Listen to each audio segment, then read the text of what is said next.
Okay, so what has culminated in a long and tiring election season, I have to say, after it's all said and done, and I think most of us are relieved that it's all said and done, I have to say one thing that stands out to me is just how proud I am to be an American.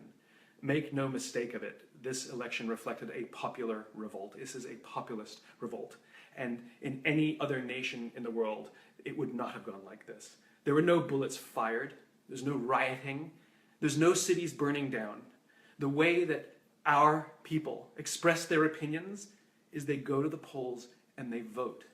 And for an entire group of people that for far too long have felt ignored and left behind, some of whom were labeled the undereducated. They're human beings trying to make a living, raise their kids, working 2 or 3 jobs, and they felt ignored by a system. And they get to express their opinions by voting. I'm so proud of that. And then the next day, whether your candidate won or your candidate lost, there's no riots. There's no cities burning to the ground. In England, when they had Brexit, the leaders gloated. In France, sometimes when things go the wrong way, they riot. We are not doing that, and those are other democracies.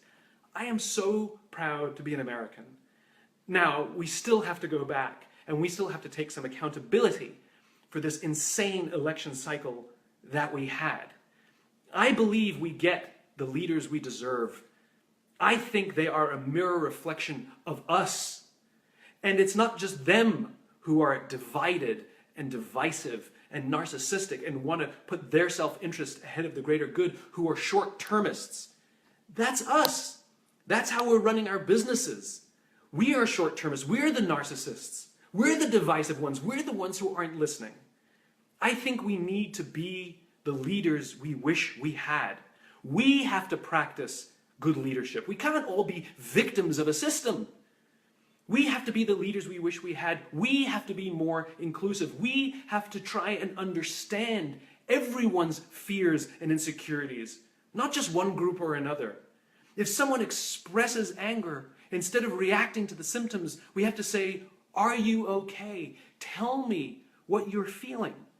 We need to be the ones who need to improve our listening skills. And I think this election proves it. Everybody was talking at each other, and nobody was trying to understand the stresses and strains of their life and why they chose the candidate they chose. I'm still proud to be an American. And we have a tradition in America that the winner is gracious and the loser concedes graciously as well, and we've done that. We have a tradition in America that whether your candidate won or your candidate lost, we band together as Americans and we say, "I will support our president until our president gives me a reason not to." Yes, it was an embarrassing election, regardless of who won. And yes, there are things that we are all embarrassed and ashamed of. But that's it. This is the system we have. And this is the president we have. And we must support our president whether he's your candidate or not, whether he's my candidate or not. We are American. We are optimists. This is the reason I choose to live in America. I don't want to move to Canada. I came here from another place. I chose to become a citizen. Why? Because I love American optimism. We can withstand everything and we can grow together. Let us prove to our candidates. Let us prove to future candidates what leadership looks like. Let us be the example and stop demanding that they be the sole example. Let us show them how we take care of each other, how we listen, how we're inclusive of those with whom we disagree. It makes for better companies, it makes for better families, it makes for better schools, it makes for better churches, it makes for better communities. I love this country. I love that the system worked. I love that there's no violence in the streets, and we will have a peaceful transfer of power for the 45th time. That's amazing. And I think with your candidate won or your candidate lost, we have to remember that this is our system and it works. So let us stand together. Let us be the leaders we wish we had.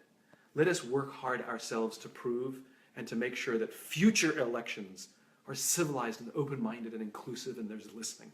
That's what I really hope, that the future looks nothing like what we just went through. We're all exhausted.